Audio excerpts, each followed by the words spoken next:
നമ്മുടെ മാത്യു സാമുവൽ സാധാരണ അദ്ദേഹം തന്നെ അവകാശപ്പെടുന്നത് പോലെ ഒരു ലോക്കൽ ജേർണലിസ്റ്റൊന്നുമല്ല. അന്താരാഷ്ട്ര വിഷയങ്ങൾ അന്താരാഷ്ട്ര നിലവാരത്തിൽ നിന്ന് അതുപോലെ കൈകാര്യം ചെയ്യാൻ കഴിവും കരുത്തുമുള്ള ഇൻ്റർനാഷണൽ ലേഖകനാണ് സാക്ഷാൽ മാത്യു സാമുവൽ സാറ്. അദ്ദേഹം ഇപ്പോൾ ഈരാറ്റുപേട്ടയെക്കുറിച്ചൊക്കെ പറയുന്നു എന്ന് പറയുമ്പോൾ അത് അദ്ദേഹം കാണിക്കുന്ന ഒരു എളിമ മാത്രമാണ്. കാരണം ഇതിനേക്കാൾ ഉയരത്തിൽ നിന്ന് ചിന്തിക്കുകയും ഉയരത്തിൽ പ്രവർത്തിക്കുകയും ഒക്കെ ചെയ്യുന്ന ആളാണ് അദ്ദേഹം. ഏതായാലും അദ്ദേഹം 1-2 വീഡിയോകൾ ചെയ്ത് അതിൻ്റെ പേരിൽ മതസ്പർദ്ധ വളർത്തുന്നു എന്ന വിഷയത്തിൽ സർക്കാർ കേസെടുക്കുകയും ഒക്കെ ചെയ്തിരിക്കുകയാണ്. അദ്ദേഹം നാട്ടിലില്ല, അദ്ദേഹം പുറത്തെവിടെയോ ആണ്, വിദേശ രാജ്യത്തിരുന്നുകൊണ്ടാണ് ഇതൊക്കെ ചെയ്യുന്നതെന്നാണ് പറയുന്നത്. അധികം ഇത്തരം സംഗതികളും ഒരുപാട് പേർ വിദേശ രാജ്യത്തൊക്കെ ഇരുന്നുകൊണ്ടാണ് തട്ടിവിടുന്നത്. ഏതായാലും അദ്ദേഹം നാട്ടിലേക്കെത്തുമ്പോൾ എന്തൊക്കെയാണ് സംഭവിക്കുന്നത് എന്നുള്ളത് ഇനി കേസിൻ്റെ നാൾ വഴികൾ അനുസരിച്ചിരിക്കും. ഞാനിപ്പോൾ പറയാൻ വന്നത് അതല്ല. അദ്ദേഹം അത്ര ഉന്നത സ്ഥാനീയനായതുകൊണ്ട് തന്നെ അദ്ദേഹത്തിൻ്റെ വളരെ ഞെട്ടിപ്പിക്കുന്ന ഒരു നിരീക്ഷണം അല്ലെങ്കിൽ ഒരു നിർദ്ദേശം അല്ലെങ്കിൽ ഒരു ഉപദേശം എൻ്റെ ശ്രദ്ധയിൽപ്പെട്ടു. ആ വാർത്ത ശ്രദ്ധയിൽപ്പെട്ട് BJPയുടെ ഒരുമാതിരി മുൻനിര നേതാക്കളൊക്കെ ഹൃദയാഘാതം വന്ന് ആശുപത്രിയിലായി. മാധ്യമപ്രവർത്തകർ ഞെട്ടി. പിന്നെ അതുപോലെ തന്നെ പൂഞ്ഞാറ് കിലുങ്ങി കുടുങ്ങി. ഏതായാലും അദ്ദേഹത്തിൻ്റെ നിർദ്ദേശം ഒന്ന് കേൾക്കാം.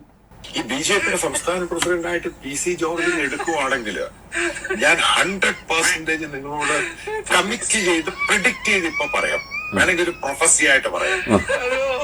BJP അധികാരത്തിൽ സീറ്റ് കിട്ടും. അതാണ് പുള്ളിയുടെ നിർദ്ദേശം. അതാണ് കേരളത്തിലെ BJPയുടെ അധ്യക്ഷനായിട്ട് PC ജോർജിനെ എടുത്താൽ പുള്ളി ഒരു പ്രൊഫസി ആയിട്ട് പറയാം, അല്ലെങ്കിൽ ലെഗസി ആയിട്ട് പറയാം, അല്ലെങ്കിൽ ഡിപ്ലോമസി ആയിട്ട് പറയാം, അല്ലേ ഡുപ്ലിക്കാനായിട്ട് പറയാം, അല്ലേ കുപ്ലിക്കാനായിട്ട് പറയാം.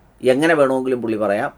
അദ്ദേഹത്തിനെ പ്രസിഡൻ്റായിട്ട് എടുക്കുകയും മാത്യു സാമുവലിനെ വൈസ് പ്രസിഡൻ്റായിട്ട് കൂടി എടുത്താൽ കേരളത്തിൽ ഭരണം പിടിക്കാൻ ആർക്ക് പറ്റും? BJPക്ക് പറ്റും. പുള്ളി അതിന് കണക്ക് കൂട്ടുന്നുണ്ട്. അതിനകത്ത് എങ്ങനെയാണെന്നറിയോ? ഹിന്ദു വോട്ട് ഇത്ര, ക്രിസ്ത്യൻ വോട്ട് ഇത്ര, ഇത് തമ്മിൽ കൂട്ടുമ്പോൾ ഇത്ര. അതുകൊണ്ട് BJP അധ്യക്ഷനായിട്ട് മാത്രമല്ല, പറ്റുമെങ്കിൽ മുഖ്യമന്ത്രി സ്ഥാനാർത്ഥിയായിട്ടും നമ്മുടെ PC-യെ തന്നെ അവതരിപ്പിച്ചാൽ കൊള്ളാമെന്നാണ് അദ്ദേഹത്തിൻ്റെ അത്രയും വലിയ മാധ്യമപ്രവർത്തകനൊന്നും അല്ലെങ്കിലും ഇതൊക്കെ നിരീക്ഷിക്കുന്ന ഒരാളെന്നുള്ള നിലയിൽ എനിക്ക് പറയാനുള്ളത്.